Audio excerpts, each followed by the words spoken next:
मेरा नाम शिखा है। मेरे पिता ने मेरे साथ जो किया वो कोई सोच भी नहीं सकता। मैं अपने पिता की इकलौती बेटी हूँ। हम बहुत ही रईस परिवार से हैं। हमारी एक कंपनी है। पैसों की कोई कमी नहीं है।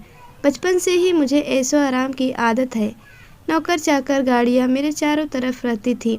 मेरी ज़िंदगी में बहुत अच्छे से जी रही थी, लेकिन उस एक दिन ने मेरी ज़िंदगी बदल दी। हमारे यहाँ कुछ ही दिनों से एक नया ड्राइवर आया था। वो ड्राइवर जवान था, लेकिन वो मुझे पसंद नहीं था। वो ज़्यादा सवाल पूछता था।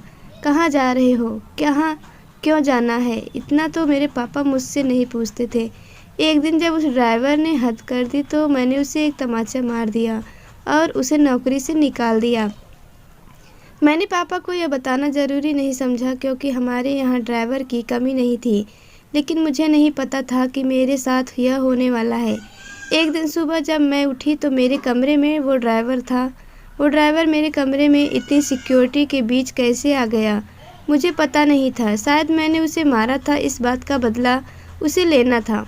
मैंने कहा कि तुम यहाँ क्या कर रहे हो? वो बोला कि मैं तुम्हारा पति हूँ। कल रात को तुम्हारे पिता ने मेरी शादी तुमसे करवा दी है। मैंने कहा कि तुम पागल हो, मेरे पिता तुमसे शादी करवाएंगे? और शादी हो गई, मुझे पता भी नहीं चला।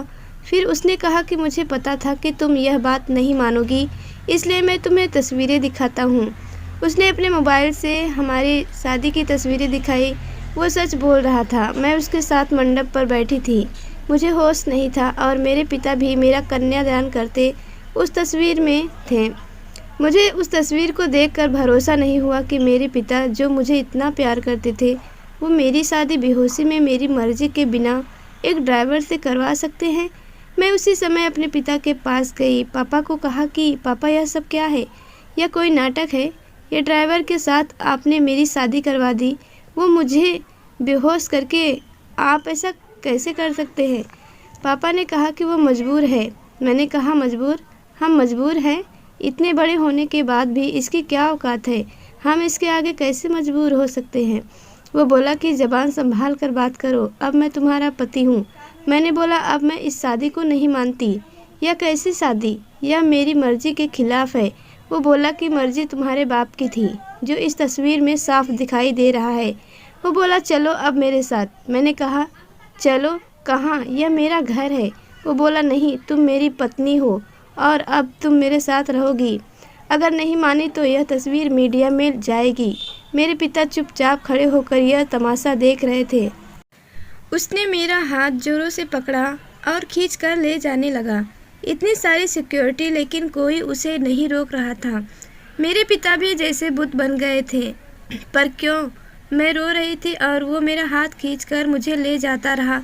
मुझे नहीं पता था कि उनकी क्या मजबूरी थी, पर इन सब के बीच मेरी ज़िंदगी के साथ बहुत बड़ा मजाक हो रहा था।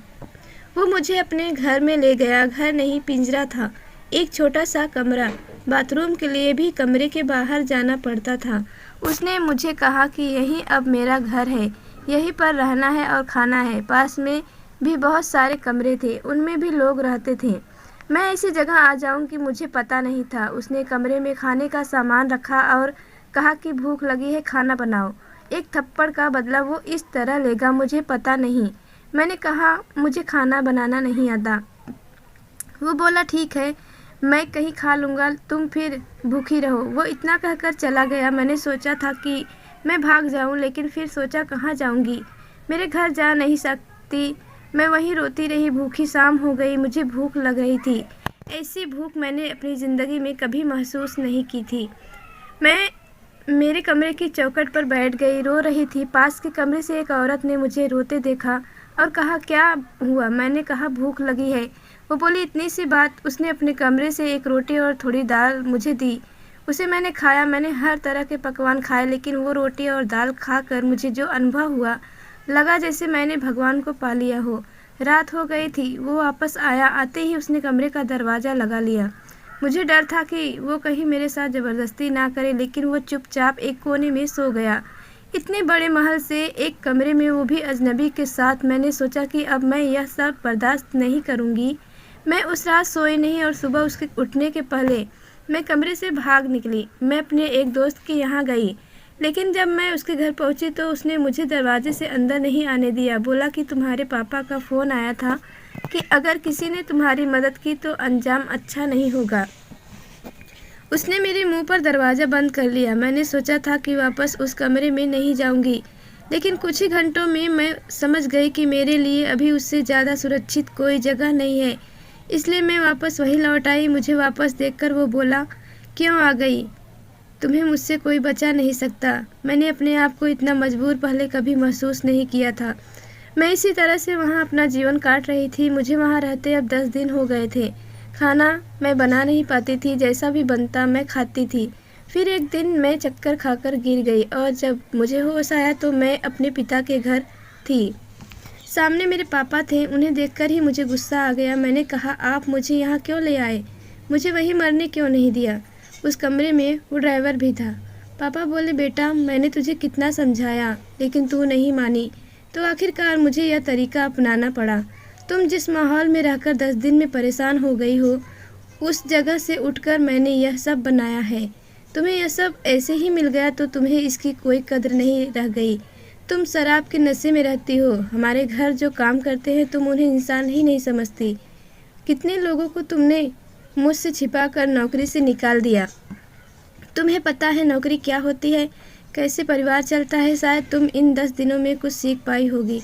यह ड्राइवर नहीं, किशोर है, मेरे दोस्त और बिजनेसमैन सुरेश का लड़का। यह तुमसे शादी करना चाहता था। मैंने ही इसे कहा था कि तुम पहले उसे जान लो। तुम्हें उसने फॉलो किया तो वह समझ गया कि तुम गलत रास्ते पर हो, इसलिए हम दोनों ने मिलकर यह नाटक किया ताकि तुम्हारी आंखें खुल सके। जिस रात तुम्हारी शादी करवाई थी उस रात भी तुम नशे में घर आई थी। पैसे और ज़िंदगी की कद्र करो, सबके नसीब में यह नहीं होता है। यह सब मेरे लिए था, मुझे सिखाने के लिए। और सच में इन सब से मेरी आंखें खुल गई। मैं एक नई इंसान ही बन गई। किशोर ने भी मेरा फ़ायदा उठाने की कोशिश नहीं की। मुझे पता चल गया था कि वो मुझसे कितना प्यार करता है। पिता की यह सीख मुझे एक नया इंसान बना गई। तो दोस्तों, कहानी कैसी लगी? पसंद आए तो लाइक करिएगा। चैनल पर नए हो तो सब्सक्राइब करके बेल आइकन को प्रेस कर दीजिएगा। कहानी सुनने के लिए धन्यवाद।